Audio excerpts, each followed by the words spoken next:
All right, guys, what do you do when your daughter comes home from school and says, hey, I need to make a cooking video for school? Follow me. You make fried chicken. All right, so what we're making today is Zoe's favorite fried chicken. Why are we making fried chicken on a day like today, Zoe? Because of the temperature, it's really hot. Yeah, we don't want to overheat this darn house, do we now? No. What's our first step? This is a 5-step process, guys. We're Super easy. Trim the chicken. That's right. Trim chicken.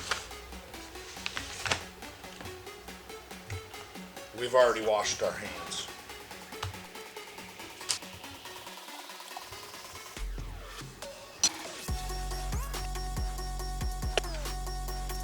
All right. What's that next step that we got to do, Zoe? Step 2 is seasoning the chicken. Boom. Let's get it. All that chicken's trimmed. It's not perfect. We're just getting the majority of the fat off. Why do we want to season this chicken before we flour it, Zoe? We want flavors to the core. Yep.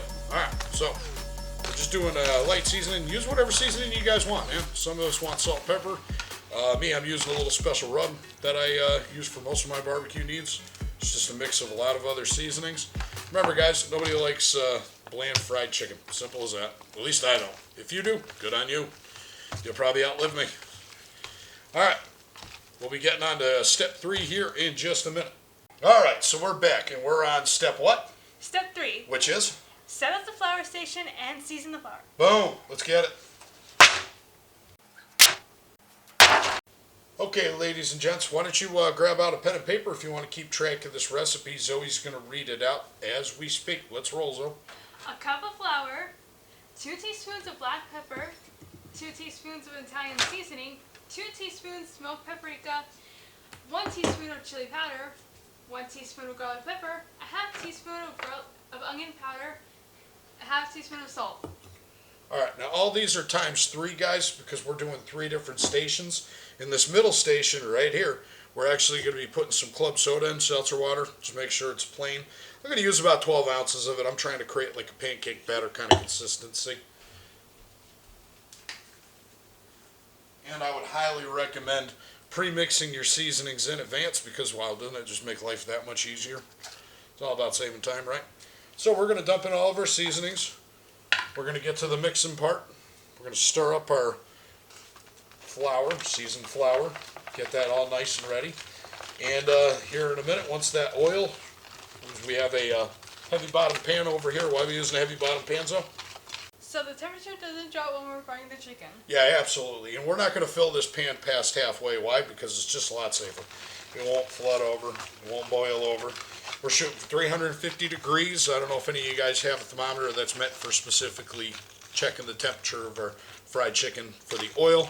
I'd also recommend a thermometer for the internal temperature of the chicken, which we're shooting for 165 degrees.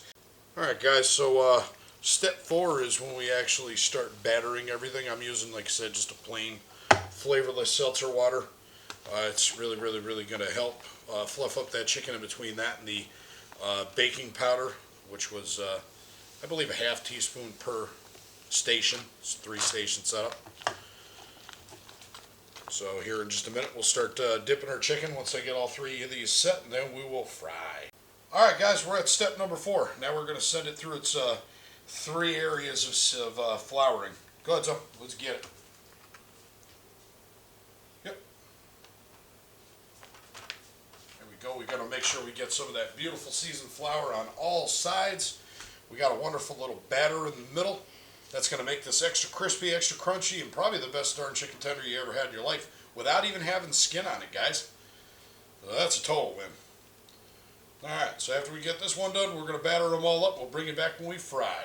Stay tuned. Alright, guys, so on our heavy bottom pan, that's half full. We're at 350 degrees now with the oil. We're going to start putting these in small batches. I don't want to do too big of a batch. Now, why is that, Zoe? Because I don't want to overcrowd the pan, and I don't want to drop the temperature of the oil. That's right. So what we're going to do here is we're just going to drop these in probably about 3-4 deep. I wouldn't say any more than that. And we're actually going to lay these down so they splash away from me. And why is that, Zoe? So you don't get grease on you, so you don't burn yourself. Yeah, I don't want to get burned. You know, I mean, it's not my thing. Again, burning cooking happens, but, you know, let's do our best not to, guys, okay? So we'll be back here shortly once our first sets are done. Alright guys, look how we're looking so far. Nice golden brown, crispy, crunchy, yummy, seasoned, flavorful chicken. And after these small batches, we'll probably get them in the stove at a low temp just to keep warm so I can do all of them. Zoe can do all of them. Yeah, we can do all of them. Alright, keep standing by. I think this went pretty well. Cheers.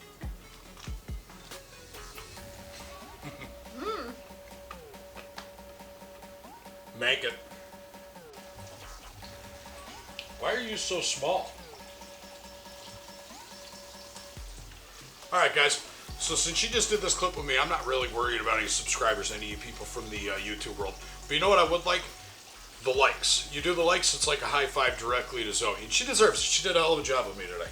Thank you guys. Bye. Of course guys, we can't forget that B-roll footage. I mean, look at this. Oh, so crunchy. So crispy.